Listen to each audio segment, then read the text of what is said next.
Hello friends, कैसे हैं आप सब दोस्तों। होली बहुत नज़दीक है और आशा है आपने होली उत्सव और होलिका दहन की तैयारी कर ली होगी। होलिका दहन पे जैसे कि आपको पता है कि लकड़ियों का ढेर इकट्ठा किया जाता है, उसमें उपले डाल के और भी सामग्री डाली जाती है और रात के समय होलिका दहन कर किया जाता है, जिसके पीछे आपको पता है कथा है कि हिरण्यकश्यप ने अपने बेटे प्रहलाद को जान से मारने की कोशिश की, क्योंकि वो उनको भगवान नहीं मानता था। तो अपने बेटे को तरह तरह की यातनाएं दी और फिर अंत में उन्होंने होलिका अपनी बहन से कहा कि वो प्रहलाद को लेकर अपनी गोद में बैठ जाए और ताकि प्रहलाद चल जाए, क्योंकि होलिका को वरदान प्राप्त था कि वह कभी भी किसी भी चीज़ से नहीं जल सकेगी। लेकिन कहते हैं कि वरदान का अगर हम लोग दुरुपयोग करें या उसको किसी अच्छी जगह पे ना यूज़ करें, मिसयूज़ करें, तो हमेशा मुश्किलें बढ़ जाती हैं। ऐसा ही होलिका के साथ भी हुआ। उसने उस वरदान का दुरुपयोग किया अपने भतीजे प्रहलाद को मारने के लिए और वो स्वयं ही उसमें जल गई और प्रहलाद का बाल भी भांका नहीं हुआ, क्योंकि वो विष्णु भगवान के प्रिय भक्त। और दोस्तों, अब होलिका दहन के बाद दूसरे दिन रंग वाली होली मनाई जाती है।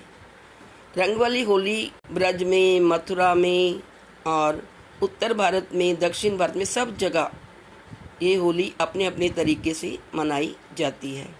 होलिका का त्यौहार बहुत ही होली का त्यौहार बहुत ही पावन और पवित्र है। इसको लोग बड़े जोश से, उत्साह से और एक दूसरे पर रंग डालकर बड़ी धूमधाम से मनाते हैं। कहते हैं दो ही पर्वों, जब भी हमारे भारत में मुख्य त्योहारों का नाम लिया जाता है तो दिवाली और होली, इन दोनों का नाम सबसे पहले आता है। ये त्यौहार भी दिवाली जैसा ही है।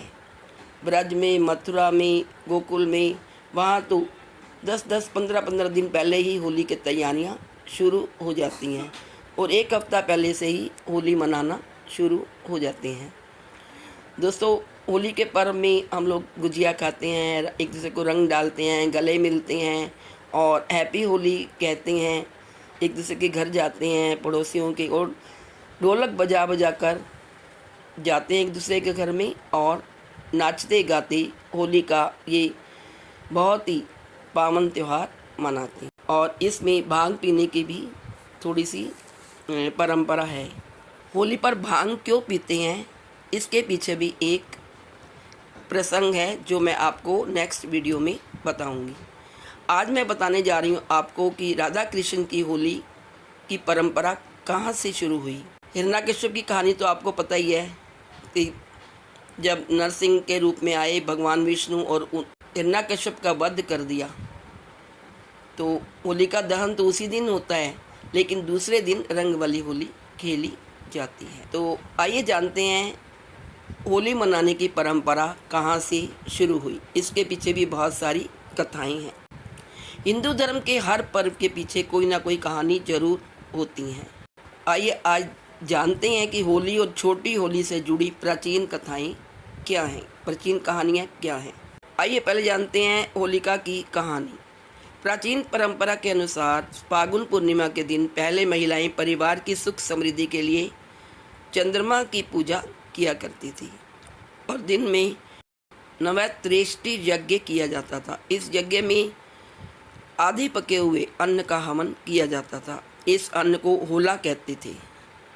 बाद में इसने उत्सव का रूप ले लिया और ये होलिका उत्सव कहा जाने लगा।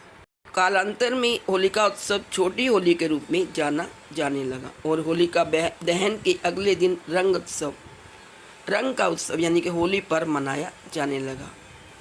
आइए जानते हैं होली से जुड़ी कुछ कहानियाँ।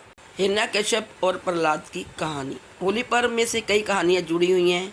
इनमें सबसे प्रसिद्ध है प्रहलाद की। प्राचीन काल में हिरण्यकश्यप नाम का एक असुर पैदा हुआ।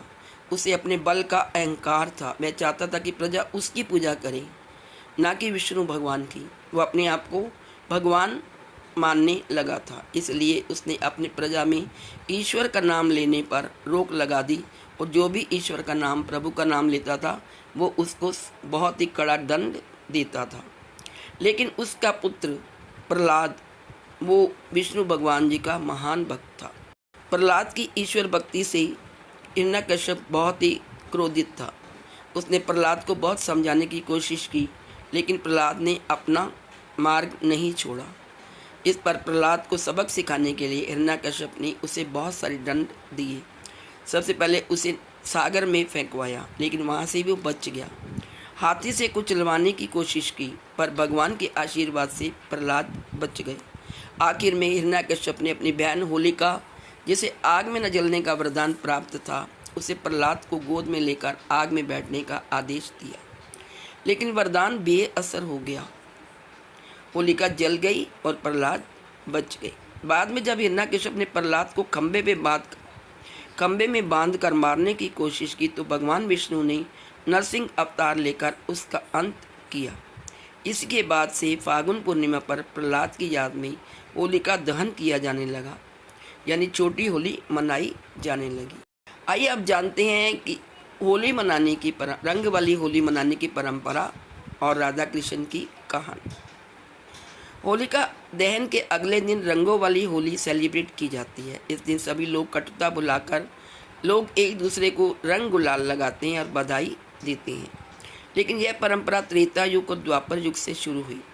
त्रेता युग की कहानी से पहले आपको बताते हैं कि द्वापर युग की राधा कृष्ण की क्या कहानी थी, कैसे हुई राधा कृष्ण की रासलीला से ये होली की शुरुआत। द्वापर युग की कथा के अनुसार जब भगवान कृष्ण छोटे बच्चे थे बचपन में, तब कंस ने उन्हें मारने के लिए पूतना नाम की राक्षसी को गोकुल भेजा था।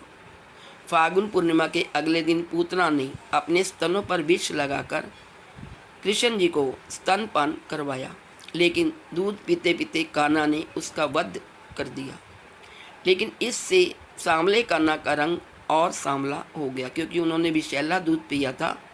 इससे उनका रंग नीला, गहरा नीला हो गया।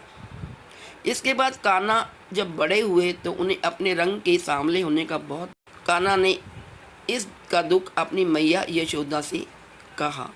उसने पूछा, माँ यशोदा, जब राधा और सभी गोपियाँ का रंग इतना काला नहीं, वो इतनी गोरी हैं, तो मैं कैसे काला हूँ। दोस्तों, इसके संबंध में आपने एक गाना भी सुना होगा, यशोमती मैया से बोले नंद लाला, राधा क्यों गोरी मैं क्यों काला।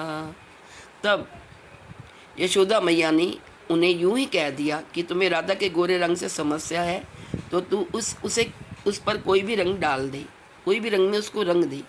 बस इतना सुनना था कि कान्हा अपने मित्रों के साथ कई प्रकार के रंग लेकर फागुन पूर्णिमा के अगले दिन बरसाना गांव की ओर दौड़ पड़े। कान्हा को जैसे ही राधा दिखी, उन्होंने उस पर कई तरह के रंग डाल दिए और मुख लाल पीला कर दिया। राधा का ऐसा हाल देखकर कई गोपियां भी उन्हें बचाने आई, लेकिन कान्हा के मित्रों से वे भी नहीं बच पाईं।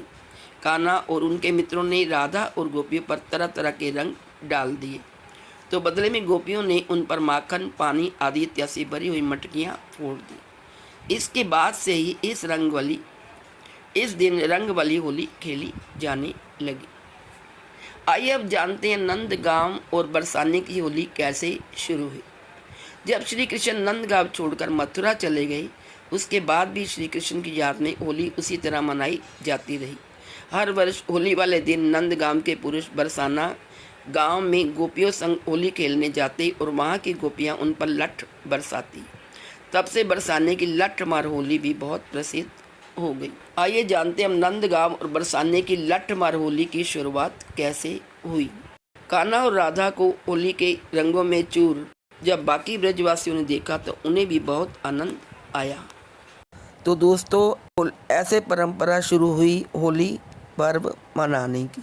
आज इस वीडियो में इतना ही। आप सबको मेरी तरफ से होलिका दहन तथा रंग वाली होली की हार्दिक शुभकामनाएं। Happy Holi. Please like, share and subscribe. Thank you so much.